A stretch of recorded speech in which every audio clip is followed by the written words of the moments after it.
बहुविधि में त्याग નથી મલિન થયા નિજ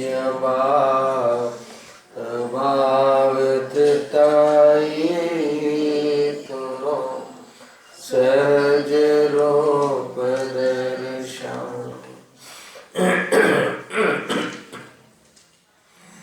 આત્મ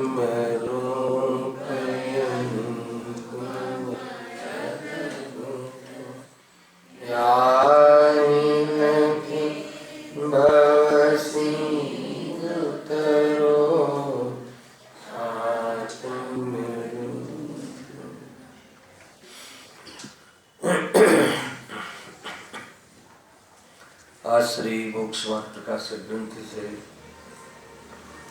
5मा अधिकार पर स्वाध्याय કરી રહ્યા છીએ। અહીંયા શ્વેતાંબર મત પેજ નંબર શ્વેતાંબર મતના નિરાકરણ એની સમીક્ષા પંડિતજીએ કરી છે। આ અધિકારનો અંતિમ ટોપિક છે। 10-12 પેજ આમાં લખ્યા છે। એમાં સૌપ્રથમ જે શ્વેતાંબર મતના જે શાસ્ત્ર સંબંધી એમની જે કોમેન્ટ્સ અભિપ્રાય છે એનું ખંડન કર્યું। ગઈકાલે એની ચર્ચા ખૂબ કરી હતી કે કહે છે કે અમારા શાસ્ત્ર છે ગણધરે રચ્યા છે। તો અહીંયા એ કહે છે કે શાસ્ત્રો કલ્પિત છે। જો ગણધરે રચ્યા હોય તો એની સિદ્ધિ કરો, એના શ્લોકના પ્રમાણના માધ્યમથી સિદ્ધિ કરો। તો એ રીતે ત્યાં પ્રમાણિકતા ઉપર આરોપ આપીને ખંડન કર્યું પંડિતજી। અંતમાં એ વાત કહી કે શાસ્ત્ર તો બધા કલ્પિત જ છે। અંતમાં એ કહે છે કે વળી એ સૂત્રોમાં વિશ્વાસ અણાવવા અર્થે જે જીન મત અનુસાર કથન છે તે તો સત્ય છે। એટલે અમુક તમે સત્ય કથન તો આમાં લખ્યા છે કે જે દિગંબર શાસ્ત્રમાં પણ છે તથા સાચા શાસ્ત્રમાં પણ છે।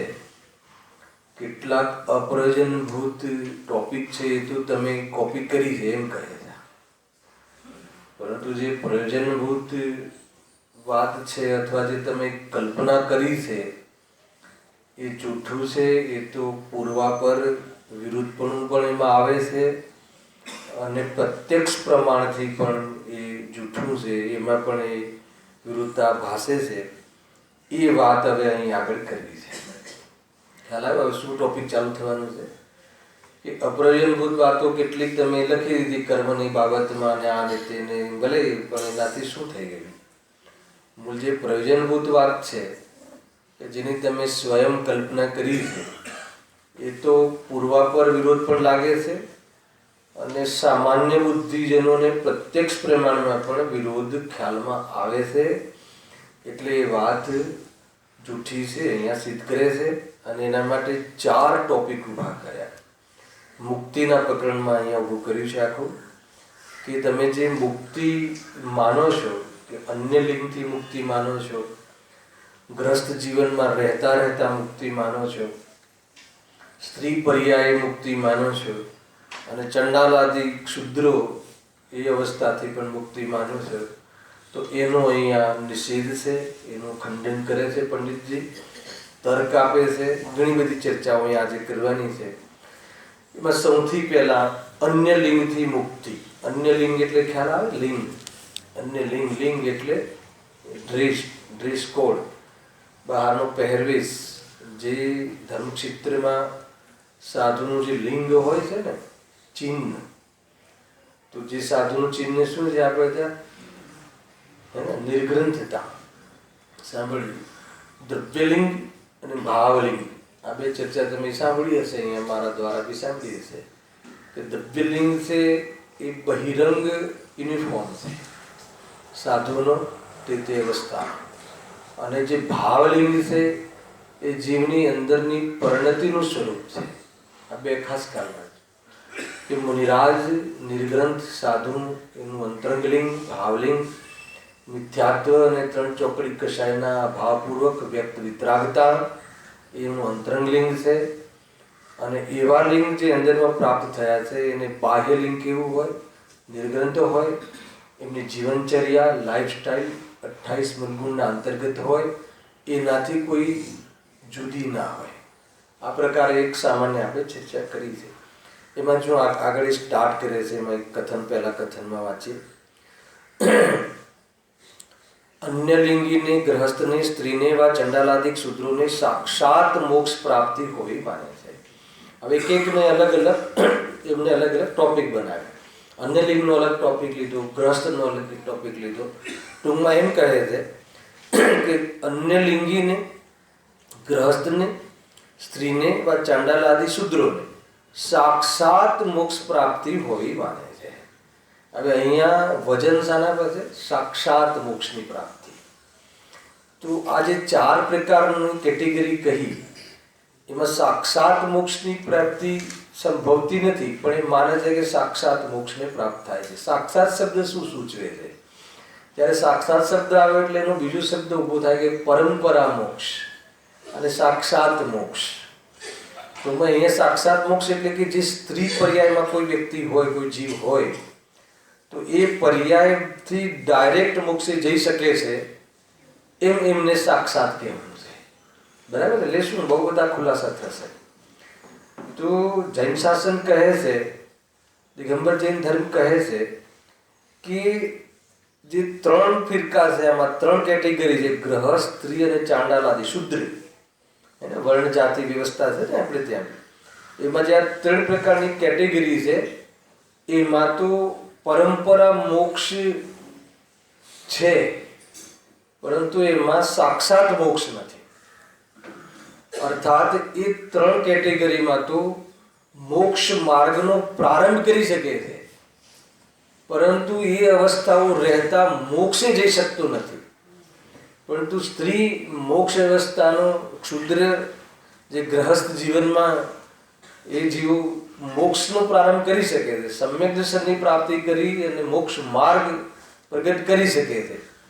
પરંતુ પછી કોઈ પર્યાય, કોઈ સ્ત્રીયાદિ પર્યાય કોઈ પરમાનન્ટ છે નહીં. પછી પુરુષ પર્યાયને ધારણ કરી અને મોક્ષે જઈ શકે છે. આને પરંપરા મોક્ષ કહે. પરંતુ કોઈ કહે કે નહીં, એ જ વખતે એ જ દેહ રહેવાના કાલમાં ઘરે રહેતા રહેતા પણ મોક્ષે જઈ શકાય છે, તો કહે છે કે એ સાક્ષાત અર્થાત તો પરમાર્થ મોક્ષને પ્રાપ્ત કરી શકતા નથી. પણ અન્ય લિંગીમાં તો એમ કહ્યું, એમાં તો બહુ કઠોર વાત કહી છે કે અન્ય લિંગી તો પરંપરા મોક્ષનું કારણ બી એ અન્ય લિંગ નથી બની શકતું. અન્ય લિંગથી રહે તો સમ્યક્ત્વને પણ પ્રાપ્ત કરી શકતું નથી. એ અહીંયા લખ્યું છે. આ થોડું સમજવા જેવી વસ્તુ છે. બરાબર છે? આગળ લખે છે પણ અહીં એમ બને નહીં. ભલે એ લોકો કહે પણ એમ બને નહીં. કારણ આપ્યું છે. કેમ કે સમ્યક દર્શન જ્ઞાન ચારિત્રની એકતા મોક્ષ માર્ગ છે. પહેલા આટલી વાત સમજીએ કે સાક્ષાત મોક્ષનું કારણ કોણ છે? સાક્ષાત મોક્ષનું કારણ સમ્યક દર્શન ને સમ્યક જ્ઞાન પણ નથી. સાક્ષાત મોક્ષનું કારણ સમ્યક દર્શન, સમ્યક જ્ઞાન પૂર્વક સમ્યક ચારિત્ર, અને એ કેટેગરીનું સમ્યક ચારિત્ર સંયમરૂપ જીવન મુનિ દશા એ મોક્ષનું સાક્ષાત કારણ છે. કોઈ સમ્યક દર્શન ને સમ્યક જ્ઞાન આદિની પ્રાપ્તિ કરી લે પણ ચારિત્ર સંયમરૂપ જીવન ન પ્રગટ કરે તો એ મોક્ષમાં એ જીવ પ્રાપ્ત કરી શકતો નથી. ભલે પછી બીજા ભાવમાં એ ચારિત્ર ધારણ કરે અથવા આ ભાવમાં મનુષ્યમાં નર હોય તો મનુષ્યપણું છોડી અને મુનિપણું ધારણ કરે. ખ્યાલ આવે ને? મનુષ્ય જીવનમાં એ જે મનુષ્યમાં નરપણું જે હોય એમાં પણ દ્રવ્યલિંગ ધારણ કરે અને એ અનુસાર ભાવલિંગ પ્રગટ કરે તો મોક્ષે જઈ શકે છે. પણ એ સ્ત્રીમાં એ વ્યવસ્થા નથી અને પુરુષમાં વ્યવસ્થા છે. પણ પુરુષ પણ અગર જો ગ્રસ્ત જીવનમાં રહેતા એ કાર્ય કરી શકતો નથી. જો આનું તમારે વિશેષ ચર્ચા કરવી હોય તો 9મા અધિકારમાં છે. કાઢો લઈએ આપણે થોડું થોડું, ક્યારેક ટચ તો કર્યું હશે પણ જ્યારે આવે ત્યારે અત્યારે લઈ લઈએ. એમાં પુરુષાર્થ વાળું પ્રકરણ છે ને 318 નંબરનું પેજ છે મારામાં, નવી બુક છે. એમાં મોક્ષ માર્ગનું સ્વરૂપ, અહીંયા જે સાક્ષાત મોક્ષનું કારણ જે બતાવ્યું, કારણોની ચર્ચા કરી છે 318. હવે મોક્ષ માર્ગનું સ્વરૂપ કહીએ છીએ. બહુ જ ધ્યાન આપજો, મજા આવશે. જેના નિમિત્તથી આત્મા અશુદ્ધ દશા ધારણ કરી દુઃખી થયો છે, એવા જે મોહાદિ કર્મ તેનો સર્વથા નાશ થતા કેવળ આત્માની જે સર્વે પ્રકારની શુદ્ધ અવસ્થા થવી તે મોક્ષ છે. બરાબર. મોક્ષ સંબંધી આપણા દ્રવ્ય કર્મ, ભાવ કર્મ, નો કર્મ તે રહિત જે અનંત ગુણોની અનંતતા પ્રગટ થઈ જાય છે એને મોક્ષ દશા કહે છે. એટલું તો બધાને ખ્યાલ છે. તથા તેનો જે ઉપાય છે, મુખ્ય તો ઉપાય જોવો ને, મોક્ષ તો અમારે પણ જોઈએ છે, પણ એનો ઉપાય શું છે? ઉપાય શું છે? તો આપણે કહીએ શુદ્ધાત્મા. અહીંયા કહે છે કે એનો ઉપાય મોક્ષ માર્ગ છે. મોક્ષ પર્યાય છે અને એનો ઉપાય પણ પર્યાય છે. મારે એ બતાવવું છે. સામાન્ય વાત નથી. આમાં શુદ્ધાત્માને ઓજલ નથી કરે, ગૌણ નથી કરે. અહીંયા શુદ્ધાત્માને આશ્રય લેવાનો ઉદ્દેશ છે. શુદ્ધાત્મા મોક્ષનું કારણ નથી બનતું ક્યારે બી, હે ને. શુદ્ધાત્મા તો આપણી પાસે અનાદિ અનંત છે, પરંતુ શુદ્ધાત્માનો આશ્રય લેવાનું કાર્ય કર્યું નહીં ને. શુદ્ધાત્માનો આશ્રય લેવો, એની અનુભૂતિ કરવી, એ મોક્ષ માર્ગ છે. અને એ મોક્ષ માર્ગ પ્રગટ કરે અને કયા કેટેગરીનું કરે ત્યારે મોક્ષની પ્રાપ્તિ થાય, એ થોડીક ચર્ચા આમાં આપી છે. બહુ વિસ્તાર નહીં કરું. જ્યારે આ અધિકાર આવશે એ સમયે ખોલશું વિશેષ. અત્યારે એ સારો કરી લઉં. જુઓ, મોક્ષ માર્ગ કોને કહે છે? ખ્યાલ છે કે નહીં? મોક્ષ માર્ગ કોને કહે? મોક્ષની ચર્ચા થઈ ગઈ. મોક્ષ માર્ગ કોને કહે? સમ્યક દર્શન, જ્ઞાન, ચારિત્રની એકતાને ખ્યાલ. મોક્ષ માર્ગ મોક્ષનું કારણ છે. મોક્ષ માર્ગ આને કહે છે. એમ કે સમ્યક દર્શન, જ્ઞાન, ચારિત્રાણી મોક્ષ માર્ગ તત્વસૂત્રમાં લખ્યું. હવે એના પરથી કારણોમાં ઉતરે છે અને આપણા જે ચાલતો જે અધિકાર છે ને એની સાથે આપણે રિલેટ કરવું છે. હવે કારણ તો અનેક પ્રકારના હોય છે. કોઈ કારણ તો એવા હોય છે કે જેના હોવા વિના તો કાર્ય ન થાય અને જેના હોવાથી કાર્ય થાય એવા ન પણ થાય. શું કહ્યું? એક એવું કારણ કે જે ના હોય તો કાર્ય ન જ થાય, પણ અહીંયા કહે છે કે એના હોવાથી કાર્ય થઈ જ જશે, થાય અને ન થાય, એટલે ગેરંટેડ કારણ નથી. તો એવું કયું કાર્ય? ઉદાહરણ જબરદસ્ત લીધું છે. જો, જેમ મુનિલિંગ ધારણ કર્યા વિના તો મોક્ષ ન થાય. શું કહ્યું? આ કયું લિંગ? મુનિલિંગ એટલે દ્રવ્યલિંગ, નિર્ગ્રંથતા. જ્યારે જે મોક્ષ જશે ત્યારે નિર્ગ્રંથ દશામાં હશે જરૂર, પરંતુ કોઈ નિર્ગ્રંથ દશા લઈ લે એટલે મોક્ષ જાય જ એમ નથી. ખ્યાલ આવ્યો? જો નિર્ગ્રંથ દશાને પણ અહીંયા સાઈડમાં કરી તો મોક્ષ જવાનું પછી સાક્ષાત કારણ અથવા ગેરંટેડ કારણ કયું છે એના પર આપણે આવવું છે. અને એને લઈને આપણે આગળની ચર્ચા પ્રગટ કરવી. બરાબર છે? જેના હોવા વિના તો કાર્ય ન થાય, પણ જેના હોવાથી કાર્ય થાય એવા ન પણ થાય. જેમ કે મુનિલિંગ ધારણ કર્યા વિના તો મોક્ષ ન થાય, પરંતુ મુનિલિંગ ધારણ કરવાથી મોક્ષ થાય એવા ન પણ થાય. ઉદાહરણ આપો. આચાર્ય કુનકુન દેવ, આચાર્ય અમરચંદ્ર દેવ, આચાર્ય ઉમાસ્વામી દેવ દ્રવ્યલિંગ ભાવલિંગ બંને હતા ને. પણ અહીંયા દ્રવ્યલિંગની વાત કરી છે તો એમને નિર્ગ્રંથતા હતી કે નહીં? 28 મૂળ ગુણનું નિરતિચાર પાલન હતું કે નહીં? અરે એને આચાર્ય કુનકુન દેવના ની તો લખાય છે કે નહીં? પરંપરામાં લખાય છે બધી પ્રતિમાઓ પર. બરાબર છે? તો પછી મને બતાવો કે એ અત્યારે ક્યાં છે? શું ખબર પડી કે સ્વર્ગમાં છે, મોક્ષે નથી ગયા? ખ્યાલ આવે ને? સ્વર્ગમાં છે ને, મોક્ષમાં નથી ને. તો મોક્ષમાં નથી એટલે એટલા અરિહત દશા ક્યાં આવી હતી? ઉપરના ગુણસ્થાનો શ્રેણી ક્યાં માંડી હતી? અરિહત દશા ક્યાં આવી હતી? એવું ચિંતા નથી ને ગુણસ્થાનની ચર્ચા કરવામાં. ખૂબ ભણ્યા છીએ આપણે, હે ને? ક્યાં આવી હતી? અને પછી સિદ્ધ દશા આવે છે તો એ ત્યાં સુધી પહોંચ્યા જ નતા અને દેહ છૂટ્યો. તો દેહ ભલે સમાધિપૂર્વક છૂટ્યો પણ નિર્વાણપૂર્વક ને છૂટ્યો ને. એટલે ક્યાં છે અત્યારે? નૈવિગ્રહ વેગ, ભાવલિંગી સંતો ત્યાં જતા હોય છે, બરાબર. અહીંયા આગળ શું કહે છે? બીજું કાળ લઈએ. તથા કેટલાક કાળ એવા છે, આ બીજું કાળ, એક વ્યતિરેક કારણ છે, એક અવિનાભાવી કારણ છે, એક વૈકલ્પિક કારણ છે. તો આ વ્યતિરેક કારણ થયું, ન્યાયની ભાષા, બહુ ડીપ નહીં જઈએ, ન્યાયની ભાષા. હવે વૈકલ્પિક કારણ આવે છે કે કેટલા કારણ એવા છે કે મુખ્યપણે તો જેના હોવાથી કાર્ય થાય છે, પરંતુ કોઈને તે હોવા વિના પણ કાર્ય સિદ્ધિ થાય છે. કયું? તપ. એ તપ લખી દો કે મુખ્યપણે તો અંશનાથી બાહ્ય તપનું સાધન કરતા મોક્ષ થાય છે. જે મુનિ બને છે, મુનિ દશાને પ્રાપ્ત કરે છે, તો એમની જે લાઈફસ્ટાઈલ, એમનું આયુ ઘણું હોય તો શું કરે? અને નિર્વાણનો સમયકાલ દૂર હોય, 1000 વર્ષ, 5000 વર્ષ, લાખ વર્ષ બાકી હોય એક ભાવમાં, તો એ વર્ષોમાં જેટલું સામર્થ્ય છે, સામર્થ્ય છુપાવે નહીં, જેટલું સામર્થ્ય અનુસાર બાહ્યમાં અંશનાદિ તપને આચરે છે. પણ અહીં આગળ લખ્યું ને કે પરંતુ નામ જ આપી દીધું છે કે એના વગર પણ કાર્ય થવા વાળો એક અપવાદ તો મળ્યો ને. કોણ? ભરત આદિ લખ્યું છે. પરંતુ ભરત આદિને બાહ્ય તપ કર્યા વિના જ મોક્ષની પ્રાપ્તિ થઈ. અને આખા કુટુંબમાં તપ કોને વધારે કર્યું? આદિનાથ ભગવાન, પછી બાહુબલી. અને આમને તો આ સારું, આવું જતા રહીએ ને તો જરા આમ કંઈ આવી બધી ભગેજમારી ના રહે, ઉપવાસની સીધું એને ભાઈ એમનો અંતરંગ પુરુષાર્થ તો ચાલુ હતો એ ભૂમિકાનો, પરંતુ એમને જે પુરુષાર્થ ઉભો થયો એ છઠ્ઠામાં વિકલ્પમાં આવ્યા માત્ર, અને તરત સાતમું લઈ અંતર્મુહૂર્ત કાળમાં મોક્ષે ચાલ્યા ગયા. છઠ્ઠું તો આવે જ, એકવાર શુદ્ધોપયોગ પ્રાપ્ત કરીને સીધું સાતમું જે બી હોય એમનું, એક ચોથું પાંચમું જે બી હતું ગ્રસ્ત જીવનમાં, અને એને લઈને પછી મુનિદશામાં સાતમું આવે પહેલું, બરાબર છે. સાતમું આવ્યા પછી એકવાર છઠ્ઠું આવે જરૂર. સાતમું આવે ત્યારે મુનિદશા પ્રગટ થઈ.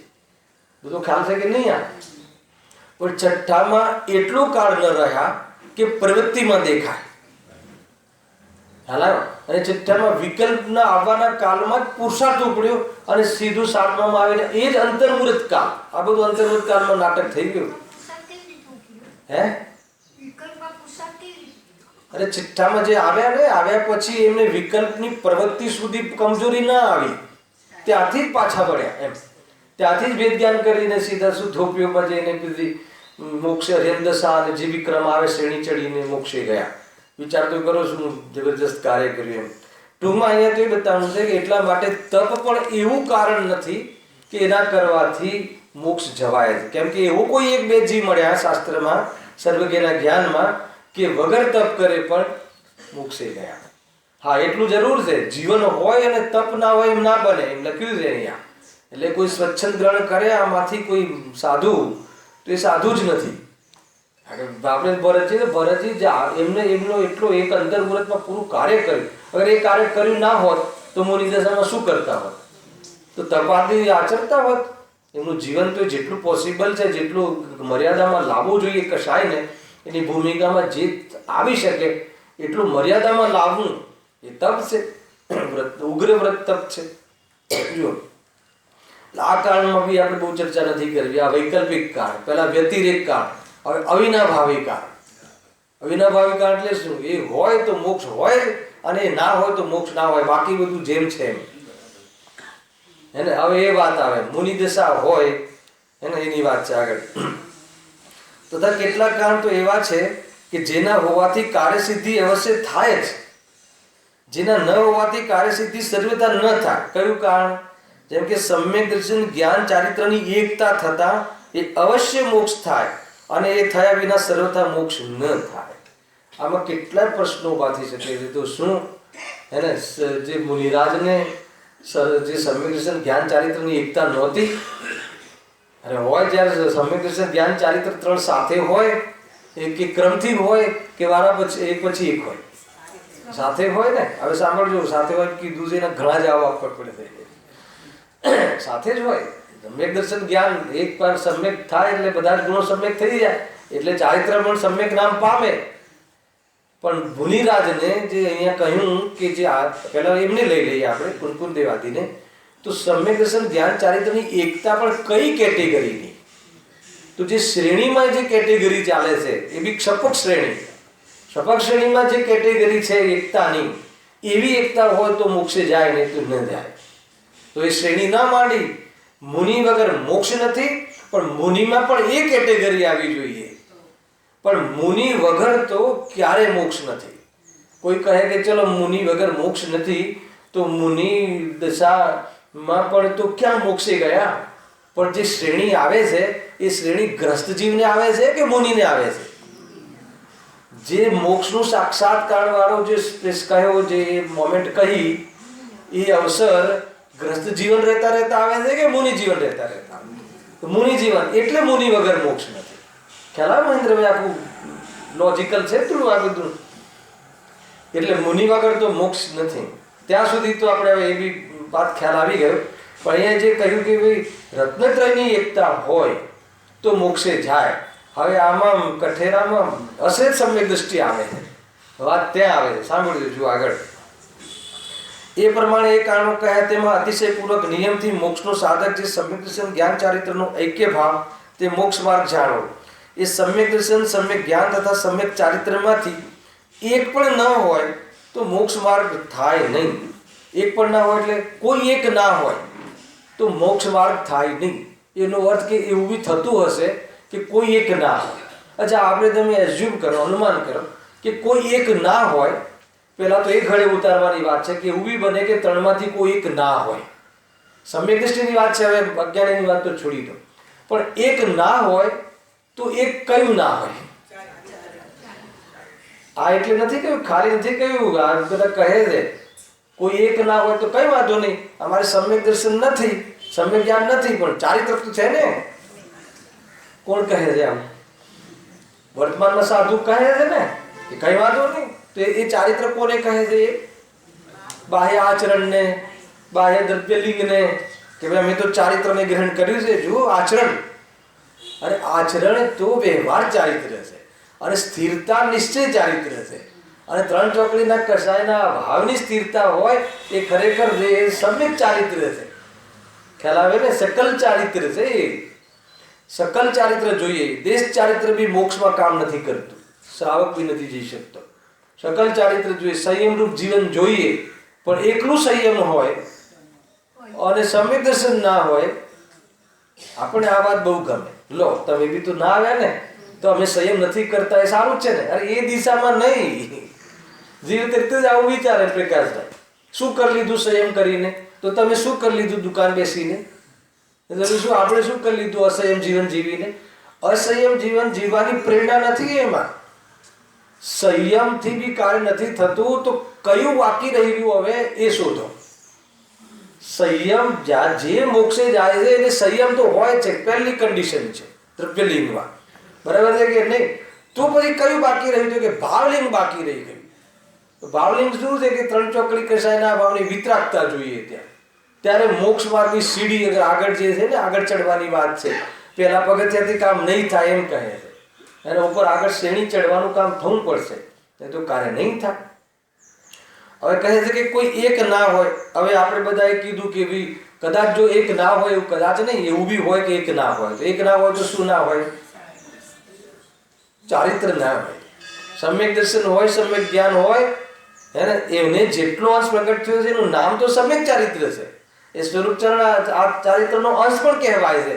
પણ જેવું સમ્યક ચારિત્ર, જેવું ચારિત્ર મોક્ષ માટે જોઈએ એવું સંયમરૂપ ચારિત્ર ના હોય, તો સમ્યક દર્શન ને સમ્યક જ્ઞાન એકલા હોય તો એને પરમાર્થથી મોક્ષ માર્ગ પણ કહેવાતો નથી. એટલે ચોથા ગુણસ્થાને ઉપચારથી મોક્ષ માર્ગ કહેવાય છે. નિશ્ચય મોક્ષ માર્ગ વાસ્તવમાં ત્યાં નથી, જે ઉપરના લેવલથી વાત છે. શાસ્ત્રમાં કહ્યું છે ચિંતા નહીં કરતા. અને અધ્યાત્મ તો શું કે હે ને? નિશ્ચય ને વ્યવહાર સાથે હોય. તો અહીંયા નિશ્ચય ને વ્યવહાર સાથે હોય વાત સાચી હોવા છતાં અહીંયા એ મોક્ષ માર્ગની વાત કરવી છે. અહીંયા એ લેવલના મોક્ષ માર્ગની વાત કરવી છે કે જે મોક્ષ માર્ગ દુનિયાને પણ દેખાય, અને જે મોક્ષ માર્ગ કહી શકાય, અને જે મોક્ષ માર્ગ મોક્ષનું સાક્ષાત્કાર બને. હલાવે કે નહીં? મને બતાવો કે કોઈ ભરત ચક્રવર્તી અહીંયા ઊભા હોય અને અહીંયા મુનિન્દ્ર બાહુબલી ઊભા હોય, તો બંનેમાં મોક્ષ માર્ગી તમે કોને કહેશો? તમે નમસ્તુ કોને કરશો? કેમ? ભરત ચક્રવર્તી રાજાનો રાજપાટના ડ્રેસ પહેરેલા હોય, જ્ઞાની છે, બધું વાત છે, પણ યોગી નથી ને, ભોગી છે. પછી જો તમે આ વ્યવહાર નહીં ખ્યાલમાં આવે, આ વ્યવહારનો વિવેક નહીં ખબર પડે, તો કહે છે કે યોગી અને ભોગીનો ભેદ નહીં રહે. હે ને? ત્યાં જંગલમાં જે મુનિરાજ બિરાજે છે 28 ગુણધારી અંદરમાં વિતરાગતા લઈને, અને અહીંયા જે ભવનોમાં જે ભોગોમાં છે એ બંનેનું અંતર ક્યાંથી રહેશે? ખ્યાલ આવે? સમ્યક દૃષ્ટિ, અસંયમી અને સંયમી જે મુનિરાજ, એનું અંતર તો ખ્યાલ હોવો જોઈએ, વિવેક હોવો જોઈએ. ખ્યાલ આવે શું કહું છે? ગુણસ્થાન આપણે ભણ્યા છીએ એટલે આની બહુ ચર્ચા થઈ ચૂકી છે. અહીંયા તો સ્પેશિયલ પ્રશ્ન મૂક્યો છે. જો આગળ એ કહે છે કે શ્રી તત્વસૂત્રમાં પણ એમ જ કહ્યું છે, યથા સમ્યક દર્શન જ્ઞાન ચારિત્રાણી મોક્ષ માર્ગ. મોક્ષ માર્ગ એક વચન છે, બહુવચન નથી. એટલે માર્ગ ત્રણ નથી, અથવા ત્રણેયથી માર્ગ નથી. માર્ગ ત્રણેયની એકતાનું નામ માર્ગ છે. ખ્યાલ આવે તમને? આમાં સામાન્ય કથન નથી દીધું ભાઈ. કોઈ કહે કે ભાઈ જો સમ્યક દર્શન જ્ઞાન ચારિત્રાણી મોક્ષ માર્ગ કહ્યો ને, તો આપણે ત્રણમાં ઓપ્શન થઈ ગયું ને. આપણે સમ્યક દર્શન વાળો મોક્ષ માર્ગ અપનાવીએ તો કે મોક્ષ માર્ગ લખ્યું છે, મોક્ષ માર્ગા નથી લખ્યું, બહુવચન નથી લખ્યું. એટલે મોક્ષ માર્ગ ત્રણ નથી. આ ત્રણે થઈ અને એક જે અવસ્થા બને, એક જે બને પોઝિશન, એને શું કહેવાય છે? મોક્ષ માર્ગ કહેવાય છે. એટલા માટે ત્રણ નથી એમ. મોક્ષ માર્ગમાં ત્રણેય હોય છે, પણ ત્રણ મોક્ષ માર્ગ નથી.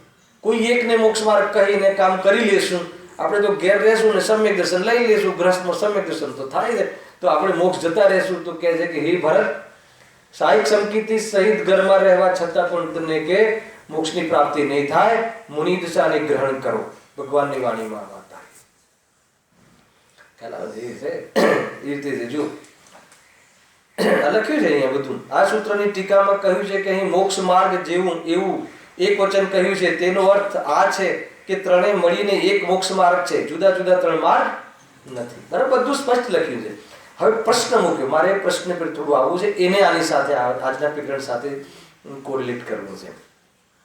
અહીંયા કહ્યું ને કે ભાઈ ત્રણમાંથી એક પણ ના હોય, અથવા કોઈ એક ના હોય તો મોક્ષ માર્ગ નથી બનતો. તો અહીંયા લખ્યું અસહેજ સમ્યક દૃષ્ટિ. અસહેજ સમ્યક દૃષ્ટિને ચારિત્ર નથી, પંડિતજી લખે છે. તો તેને મોક્ષ માર્ગ થયો છે કે નથી થયો તે કહો. ભાઈ આ કર્ણાન યોગ અને આ જે સૈદ્ધાંતિક ગ્રંથો એ અલગ ચીજ છે, અધ્યાત્મનું જોર અલગ ચીજ છે. અને અધ્યાત્મમાં તો એને જ્યાં સમ્યક દર્શન થયું એટલે કે હવે એને બંધ જ નથી, હવે મુક્ત થઈ ગયું છે. અને આગમમાં કહે કે મુનિરાજને 10મા ગુણસ્થાન સુધી બંધ ચાલુ છે. બંને કથનો ના વિરોધ વગર એને જૈન શાસનમાં આ બંને કથનો સમ્યક છે એ વાત આપણને ખ્યાલમાં હોવી જોઈએ. એને ગુરુદેવશ્રી કહ્યું એમ નહીં, આચાર્ય કુંકુન દેવે કહ્યું ચોથા ગુણસ્થાન વાળો સમયસારમાં. હેલો ને ચોથા ગુણસ્થાને આત્મદર્શન પાઈ લીધું, પ્રાપ્ત કરી લીધું, એટલે એ તો અમારે તો સાક્ષાત મોક્ષ માટે એ તો મુક્ત જ છે. કેમ કે મુક્ત સ્વભાવને જ અનુભવ કરે છે. ખ્યાલ આવે? પણ કહે છે કે છતાં બી એ સામાન્ય કથન છે, એ અધ્યાત્મના જોરનું કથન છે, આધ્યાત્મિક કથન છે. આગમ અલગ કહે છે. આગમ તો કહે છે કે એ સમ્યક દર્શન સહિત રહે, પણ મુક્તિ ક્યાં છે? જે એને જન્મ છે, હજુ મરણ છે, તો એ બધું છે. દોષ છે, ઘણા દોષો છે. પર્યાયમાં ચારિત્ર સંબંધી દોષ ઘણો છે, તો ઘણું કામ કરવાનું બાકી છે. જો સમ્યક દર્શનમાં આનંદ પુરુષાર્થ લાગે તો ચારિત્રમાં અનંત આનંદ પુરુષાર્થ લાગે, એનાથી અનંત ગણો પુરુષાર્થ લાગે. પુરુષાર્થની ક્વોલિટી એક, પ્રકાર એક, પણ એની જે ક્વોન્ટિટીમાં ફરક છે. એકાગ્રતા વિશેષ થવી જોઈએ. આ બધી વાતો આવે છે મુક્તિના માર્ગમાં. ક્યારેક એવું લાગે ખાલી મોક્ષ માર્ગની ચર્ચા કરી હોય ને તો બી એક આખી શિબિર થઈ શકે. ગજબ છે, બહુ ઊંચું સ્વરૂપ છે. જો અસહેજ સમ્યક દૃષ્ટિની તો ચારિત્ર નથી. હવે કહે છે જો આ છે ને ગુણસ્થાનની ઓરથી ચર્ચા છે. બહારમાં આચરણ ગમે તેવું હોય, પરંતુ એ અસંયમી છે. ખ્યાલ આવે? સર્વસિદ્ધિના દેવો બધા જ એને સ્ત્રી રહિત હોય છે. ભોગના પરિણામ ઉપયોગમાં નથી હોતા, વિકલ્પમાં નથી આવતા. ભોગના પરિણામ, કોઈ કહે ચલો સ્ત્રી ના હોય તો શું થઈ ગયું, ભોગના પરિણામ આવે છે એટલે એ અસંયમી છે. તો કે ભોગના પરિણામ બી નથી આવતા. અને જેટલું બી 33 સાગર જે બી ઉત્કૃષ્ટ આવ્યું હોય ટોટલી એક આત્માની જ ચર્ચા કરે છે, રિપીટ ના થાય એવી આત્માની ચર્ચા કરે છે.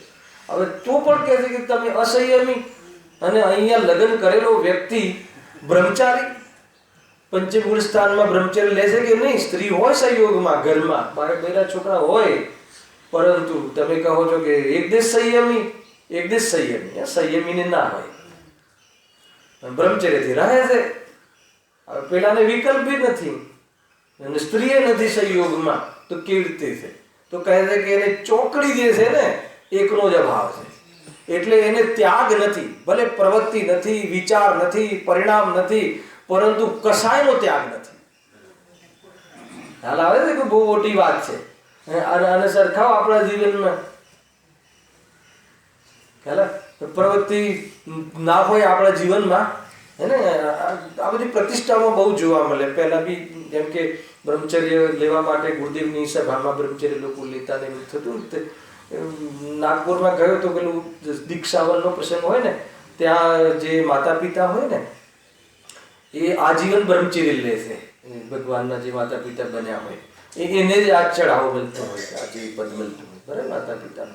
પછી એ દિવસે અનુમોદના માટે કહે છે કે જે કોઈને ઓર બ્રહ્મચર્ય લેવાનો ભાવ હોય તો કહો.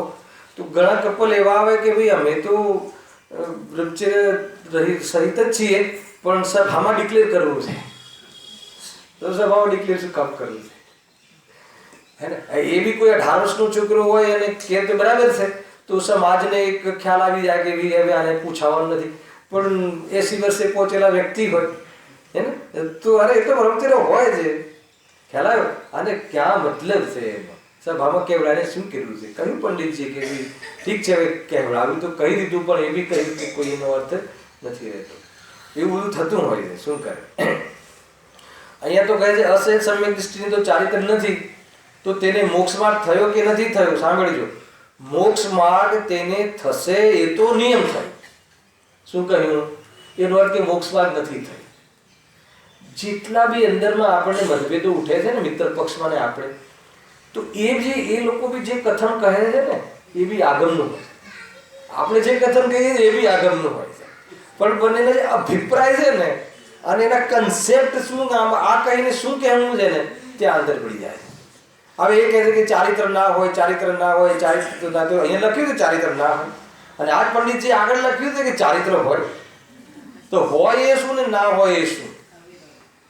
હોય એ છે કે જ્યાં એક જે ચારિત્રની 4 ચોકડીઓ છે, તેને ચારિત્રને ઘાત કરવા વાળી, એમાંથી એક ચોકડી ચાલી ગઈ છે, તો એના ભાવમાં જે પ્રગટ થયું એને શું કહેશો? તો ચારિત્ર કહેશો કે નહીં કહેશો? તો ચારિત્ર તો નામ પામે છે, પણ એ એટલો આંશિક હોય છે, એટલો અંશ નાનો હોય છે, હે ને, આંશિક હોય છે કે જે ચારિત્ર નામ નથી પામતો, કે જેને ચારિત્ર જે મુનિ દિશામાં હોય છે, સંયમરૂપ મોક્ષના કારણ બનતું હોય છે, એવું નથી હોતું. એટલે એ અપેક્ષા એને ચારિત્ર નથી કહેતા. એ પણ કથન છે શાસ્ત્રનું. હવે બે તમે અપેક્ષાઓ મૂકો તો ઝઘડા મટી જાય. આપણે તો શું કરવાનું છે? ઝઘડો મટાડવાનો, ક્લેશ મટવું જોઈએ.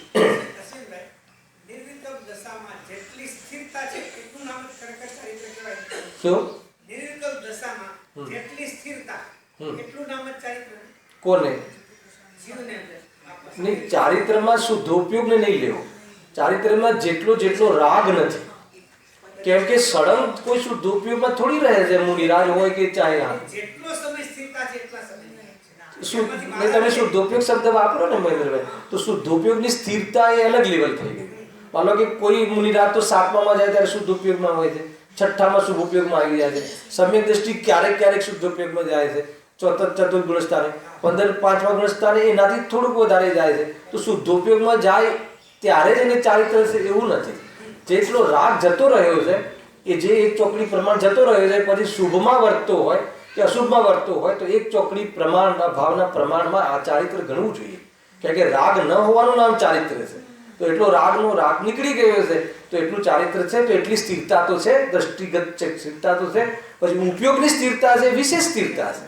એટલે ખાલી ઉપયોગની સ્થિરતા જે લેવી એવું નથી હોતું. એ તો ઉપયોગની સ્થિરતા તો એના જ્યાં શુદ્ધોપયોગ જે છે એ એના વિકાસના સ્થિરતાના લેવલ વધારે છે, ગુણસ્થાન પલટાવે છે. ગુણસ્થાન વગર શુદ્ધ ઉપયોગ એ ના પલટે. હા, જેટલી પરિણતિ બની છે એટલું ગણાય ને. પણ જ્યારે વાત મોક્ષ માર્ગની આવે અને જ્યારે વાત માત્ર મોક્ષની આવે ત્યારે જે નીચલી ભૂમિકાની જે ચારિત્ર છે, વગર સંયમ બી નથી, હજુ એમાં પ્રયાણ નથી કર્યું, સ્થિરતા વિશેષ સ્વરૂપમાં રહેવાનો પ્રયાસ નથી, તો એવા જીવના જે ચારિત્રને જે આંશિક પ્રગટ થયું છે તો પણ એ ચારિત્ર નામ નથી પામતું. એને મોક્ષ માર્ગ ઉપચારથી કહેવાય છે. ખરેખર મોક્ષ માર્ગી નથી, મોક્ષ માર્ગી મુનિરાજ છે એમ કહેવાય છે બધું છે. અને કહો તો દેડકો એ મોક્ષ માર્ગમાં છે, એ તો એ અપેક્ષા છે અધ્યાત્મથી, એ રીતે છે. મોક્ષ માર્ગ તેને થશે તો નિયમ થયો અને તેથી ઉપચારથી તેને મોક્ષ માર્ગ થયો પણ કહીએ છીએ. બહુ ઉદાહરણ આપે ગુરુદેવસિંહ. આનું પ્રવચન વાંચજો ગુરુદેવસિંહનું. એ કહે કે કોઈએ ડૉક્ટરમાં એડમિશન લીધું, ડૉક્ટર બનવામાં, તો ઘરમાં અને સમાજમાં બધા એને ડૉક્ટર બનાવે કહે છે. શું કહે છે? કહે છે કે નહીં? માનો કે આપણે કોઈ દીકરાએ ડૉક્ટરમાં એડમિશન લીધું, મેડિકલમાં પહેલા વર્ષમાં, હજી પહેલા વર્ષમાં એડમિશન લીધું છે, ભણવાનું ચાલુ બી નથી કર્યું, તો આપણે એ ડૉક્ટર અહીંયા આવો કહીએ છીએ ને, પણ દવા લઈએ છીએ, ઓપરેશન કરાવીએ એની પાસે. કેમ? કેમ કે ડૉક્ટર નથી. તો પણ ડૉક્ટર શું કામ કહો છો? તો કે ભાવિમાં બનવાનું છે ને, એટલે ઉપચારથી ડૉક્ટર કહીએ છીએ, ભાવિની કેમ નથી. કેમ કે આનું તો બુકિંગ થઈ ગયું છે, હે ને? નહીં તો કોઈ કે ભાવિની કેમ નથી, તો અમે સિદ્ધ બનવાના છીએ. પણ કે તારે શરૂઆત જ થઈ, બેસ પહેલા આવે ને, પ્રારંભ નથી થયો ને, એડમિશન લીધું છે, ખાલી મારે બનવું છે એટલું ના ચાલે, એડમિશન લે. ખ્યાલ આવે? એટલે સમ્યક દર્શન થયા પછી મોક્ષ માર્ગ ઉપચારથી કહે છે. સમ્યક દર્શન પહેલા ખાલી ભક્તિમાં દેખાય એને તો કોઈ મોક્ષ માર્ગ ઉપચારથી બી નથી કહેવાય. કેટલી બધી વાતો છે આમાં. એટલે ખાલી એમાં સદાચાર જીવન જીવે એનો નિષેધ નથી. અને તારે કહેવડાવીને કરવું શું છે? આ તો અહીંયા શાસ્ત્ર છે તો ભાઈ આ સ્ટેજમાં આ કહેવાય, આ સ્ટેજમાં અહીંયા આવ્યો, કહીને બી કહેવા માટે નથી, અહીંયા આ સ્ટેજ છે એમ બતાવો. હેલા, ચારિત્ર નામ નથી પામતો એનો અર્થ કે તારે ચારિત્ર કરવાનું બાકી છે, સ્વરૂપમાં સ્થિરતાનો વિશેષતા કરવાની બાકી છે. કે સ્વરૂપમાં પરમેનન્ટ સ્થિર થઈ જાય એમના મોક્ષ છે, અને સ્વરૂપમાં હર અંતર મુહૂર્તમાં સ્થિર થાય એમના મોક્ષ માર્ગ છે. અને ક્યારેક મોક્ષ સ્થિર થાય એ તો માત્ર એને પ્રારંભ કર્યો છે, અને આ પામશે ખરો એટલે ઉપચારથી મોક્ષ માર્ગ કહે છે, પણ ત્યાં પરમાર્થથી મોક્ષ માર્ગ નથી. જો પરમાર્થથી સમ્યક ચારિત્ર થતા જ મોક્ષ માર્ગ થાય છે. જેમ કોઈ પુરુષને કોઈ નગરમાં જવાનો નિશ્ચય થયો, તેથી તેને વ્યવહારથી એમ પણ કહીએ છીએ કે અમુક નગરમાં જાય છે. હે ને? હું તમને ફોન કરું કે ભાઈ શું પ્રોગ્રામ છે, ક્યાં છો? એટલે કે બસ સોનગઢ જઉં છું. અત્યારે ક્યાં છો? તો કે બેગ પેક કરું છું. સોનગઢ ક્યાં જઈ રહ્યા છો? તો કે નિર્ધાર થયો તો એમ કહીએ કે અમે સોનગઢ જઈ રહ્યા છીએ કે શિખરજી જઈ રહ્યા છીએ. એનું ઉદાહરણ આપ્યા. જશે ખરા, પરંતુ અત્યારે હાલ તો ગયા નથી. પણ પરમાર્થી માર્ગમાં ગમન કરતા ચાલુ થશે તેમ અસહિત સમ્યક દ્રષ્ટિને વિતરાગ ભાવરૂપ મોક્ષ માર્ગનું સિદ્ધાંત થયું છે. તેથી તેને ઉપચારથી મોક્ષ માર્ગી કહીએ છીએ, પણ પરમાર્થી વિતરાગ ભાવરૂપ પરિણમતા જ મોક્ષ માર્ગ થશે. આ આધાર આપો. શ્રી પ્રવચન સારમાં પણ ત્રણેયને એકાગ્ર થતા જ મોક્ષ માર્ગ કહ્યો છે. કોઈ એમ કહે કે ભાઈ એમને શ્રદ્ધાન જ થયું છે, તો શ્રદ્ધાન તો અમને છે, એને મોક્ષ માર્ગ જ મોક્ષનું કારણ છે. હું ચૈતન્ય દેવ છું, દેવ છે એ દેવ નથી, એને હું નથી, એ બધું શ્રદ્ધાન તો અમને થયું છે. પણ તને જે શ્રદ્ધા છે વૈકલ્પાત્મક શ્રદ્ધાન છે.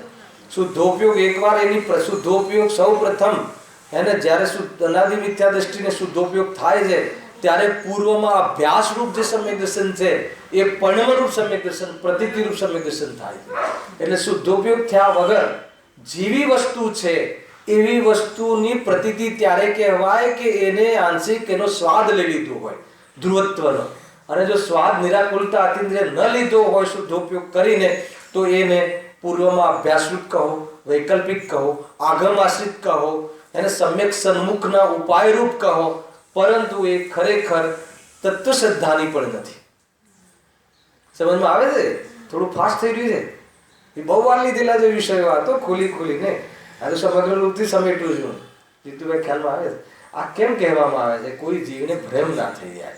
એને બહારમાં આચરણ સારું હોય, જ્ઞાન વિશેષ હોય, અને શ્રદ્ધાના વિષયો ક્લિયર હોય, અને વૈકલ્પિક શ્રદ્ધાન બી મજબૂત હોય, તો એ જીવને કહે છે કે તેથી શું સમ્યક મોક્ષ માર્ગની દિશામાં નથી.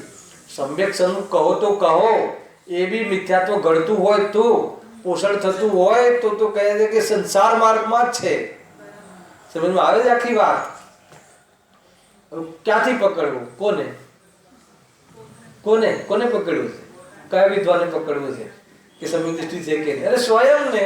તો સ્વયંને પકડવા માટે હવે આ ક્લુ આપી દીધી, હવે નક્કી કરવાનું. પણ તારે બીજાનું લિસ્ટ બનાવવું હોય તો કે માર્ગમાં તારી બહુ દૂર છે માર્ગ. બીજાનું લિસ્ટ શું કામ બનાવવું છે?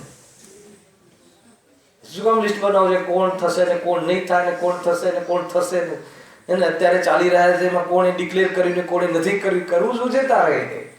ખ્યાલ આવે છે ભાઈ? આ બધા પ્રોપગેન્ડા છે. એ તો મહાપુરુષોને ભાવનાનો કાળ હોય તો કોઈ વાર શ્રી મુખેથી એ મુખેથી માલ વાત નીકળી જાય તો એના નિમિત્તથી ઘણા લોકો પુરુષાર્થ કરી લે.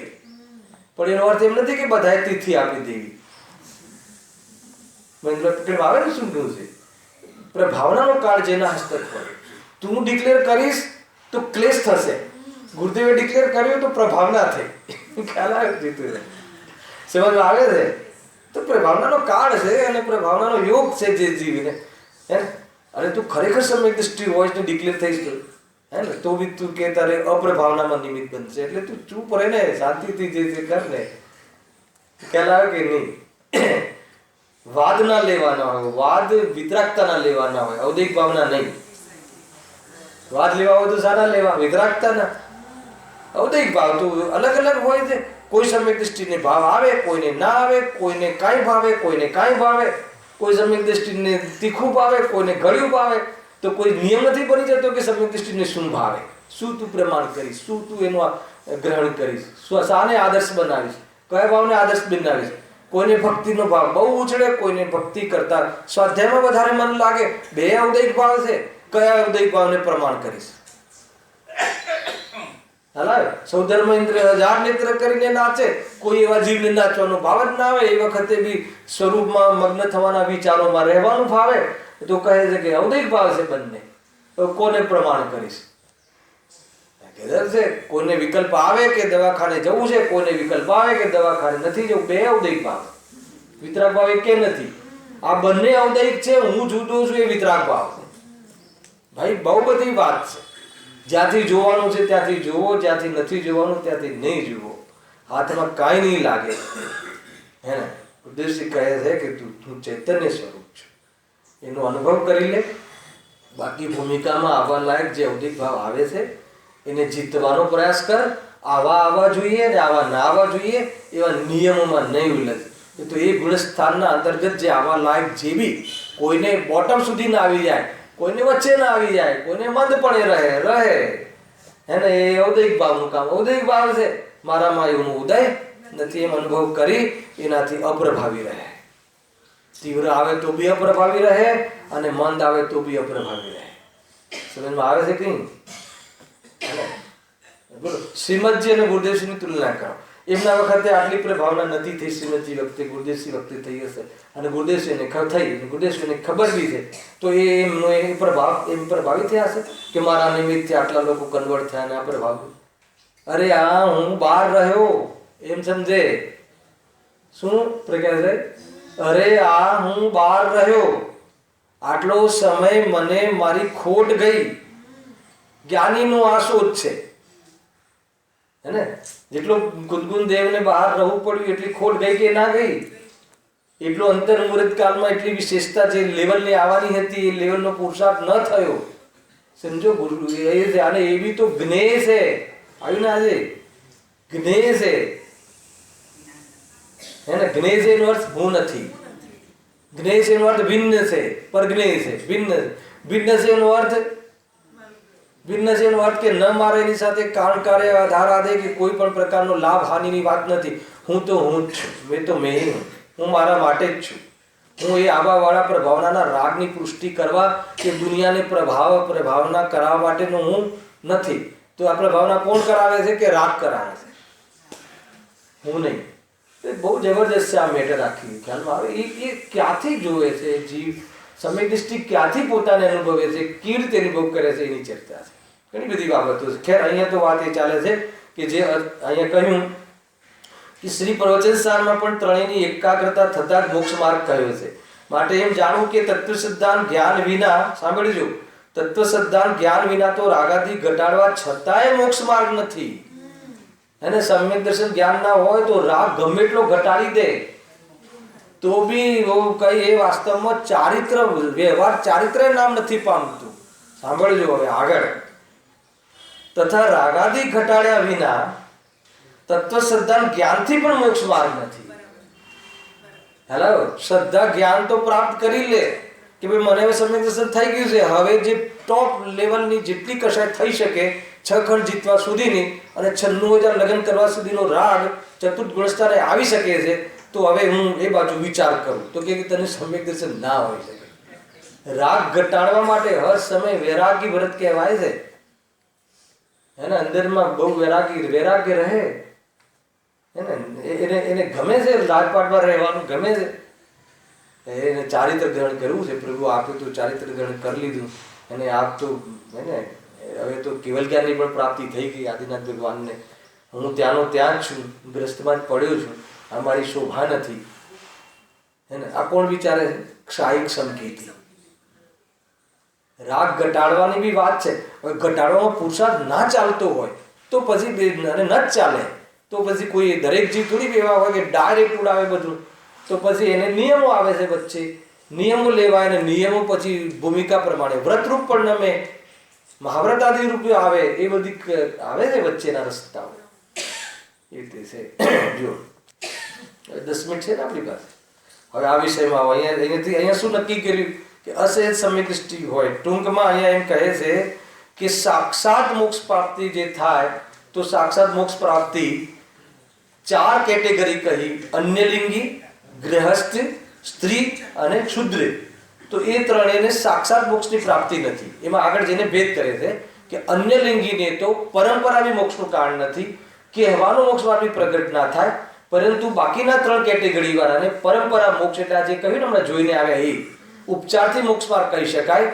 અર્થાત તો મોક્ષનું જે મંગલાચરણ કરી શકે, મોક્ષનો પ્રારંભ કરી શકે છે મોક્ષ માર્ગનો, એમ અહીંયા સમ્યક દર્શન ઘરમાં રહેતા લઈ શકે છે. ચંડાલવી હે ને, ત્યાં ફાંસી આપે, ચંડાલ ફાંસી આપે, ચંડાલ કહેવાય છે. ખ્યાલ છે કે નહીં? આમ પેલું કપ ખેંચે ને, એ બધા ચંડાલ જાતિના હોય. દરેક જીવ ના કરી શકે, બરાબર. એ જાતિની અંદરમાં ક્વોલિટી હોવી જોઈએ એ કરવા માટે બી. તો એ ચંડાલને સમ્યક દર્શન રહી શકે છે, પરંતુ સંયમ લેવાની યોગ્યતા નથી એનામાં. એ શુદ્ર જીવો હોય, બધા ક્ષુદ્ર જાતિના જીવો હોય. વર્ણ જાતિ યાદ છે ને, ક્ષત્રિય, વૈશ્ય, બ્રાહ્મણ અને શુદ્ર, 4 વર્ણ જાતિના ભેદ આગળ કહ્યા છે. બહુ મોટા શાસ્ત્રો છે. એમાં બી તમે અંદર ઉતરો તો ઘણી બધી વાતો છે. જે પર્યાયગત યોગ્યતા, બહારમાં જે સંયોગમાં જે કુલ અનુસાર યોગ્યતાઓ, બધી અલગ અલગ પ્રકારની યોગ્યતાઓ જીવોમાં થતી હોય છે. હાલ આપણે એ વિષય નથી ખોલવું, જ્યારે આવશે ત્યારે ખોલીશું. જો અહીંયા કહે છે કે કારણ સમ્યક દર્શન જ્ઞાન ચારિત્રની એકતા મોક્ષ માર્ગ છે. હવે તેઓ જો એ વાત કહી, હવે બહુ જબરજસ્ત કહે છે પંડિતજી, તમારે ત્યાં બી સમ્યક દર્શનનું સ્વરૂપ તેવું કહ્યું છે, પણ તમે માનો છો નહીં. જો અહીંયા લખ્યું: અર્હંતો મહાદેવો જાવત જીવમ સુસાહણો ગુરુણો. બરાબર છે. જીણપણત્તમ તત્તમ એ સંમત્તમ મય ગહ્યમ. હે ને, અહીંયા શું કહે છે કે જે અર્યંતદેવ, મહાદેવ એટલે અર્યંતદેવ, પછી સુસાહણો, સાધુ અને ગુરુ બધે લઈ લીધું, હે ને. અથવા અર્હંતદેવ, સાધુ, ગુરુ, પછી જીન પ્રણિત તત્વ, એના વગર સંમતમ મય ગહ્યમ, હે ને, એની સંમતિ વગર, એને ગ્રહણ કર્યા વગર સમ્યક દર્શનની પ્રાપ્તિ થતી નથી. એટલે સાચા દેવ શાસ્ત્ર ગુરુનું શ્રદ્ધાન અને એમના કહેલા તત્વોની શ્રદ્ધા વગર સમ્યક દર્શન સંભવ નથી. ખ્યાલ આવે ક્યાં લઈ જવા માંગે છે? અન્ય લિંગની વાત છે ને, આ પહેલું સ્ટેપ લઈ રહ્યા છે. અન્ય લિંગીથી મુક્તિની સિદ્ધિ તમે કહો છો, અને તમારા શાસ્ત્રોમાં કહ્યું છે અરિહંત નામ આપ્યું, અરિહંત દેવ, પછી સાધુ, ગુરુ, તેમનાથી પ્રણીત અથવા જિનેન્દ્ર ભગવાન પ્રણીત સાત તત્વ, એની શ્રદ્ધા ના હોય, વિકલ્પાત્મક બી શ્રદ્ધા ના હોય, એના સ્વરૂપનો ખ્યાલ ના હોય, તો અહીંયા કહે છે કે સમ્યક દર્શન જ નથી, અને જ્યાં સમ્યક દર્શન નથી તો ચારિત્રની વાત ક્યાં આવી? અને જો ચારિત્ર નથી તો મુક્તિની વાત ક્યાં આવી? તો બતાવ મને કે અન્ય લિંગ ધારણ કરીને આ જીવ મુક્તિની પ્રાપ્તિ કેવી રીતે? ખ્યાલ આવે ભાઈ? અન્ય લિંગની શ્રદ્ધા બી હોય ને તો બી જ્યારે સમ્યક દર્શન ન થાય તો અન્ય લિંગ ધારણ કરે. અન્ય લિંગ એટલે અન્ય જે જીન લિંગ છે, દ્રવ્ય લિંગ છે, એનાથી જુદું લિંગ કરીને સાધુ માને, સાધુ માનીને લિંગ ધારણ કરે તો એ રહેતા સમ્યક દર્શન પણ થતું નથી. અહીંયા કહે ખ્યાલ આવે કે નહીં? સંભવ નથી. લખ્યું છે, આગળ વાંચી રહ્યું. અહીં જો કહેશો કે કોઈ એમના તરફથી પ્રશ્ન મૂક્યો, કોઈ એમ કે અંતરંગ શ્રદ્ધા હોવાથી તેમને સમ્યક તો હોય છે, ભલે ને બહારમાં એ લિંગ ધારણ કર્યું હોય, જે બી બહાર જે ફિરકાઓના જે લિંગ હોય, શ્વેતંબરમાં હોય તો જે બી એમને બહારમાં જે સફેદ વસ્ત્ર, પછી મુપત્તિ, પછી જે બી એ લોકોનું જે બી હોય, જેને જે બી દરેકમાં લઈ લો. અહીંયા શ્વેતંબરનો મત છે એટલે એનું બાહ્ય લિંગ લઈ લો. બાકી જે બી જટાધારી બ્રાહ્મણોમાં જે લિંગો હોય, બધા લિંગો, અને એ પ્રમાણે ત્રિશૂળ સાથેના લિંગ, બધા એ લોકોના જે ગુરુઓના લિંગ જે બી પહેરવેશ હોય છે. તો કોઈ કે ભાઈ પહેરવેશ ભલે એ રહે, પણ અંદરમાં લખ્યું ને અંતરંગ શ્રદ્ધાન કરી લે તો સમ્યક તો થઈ જાય.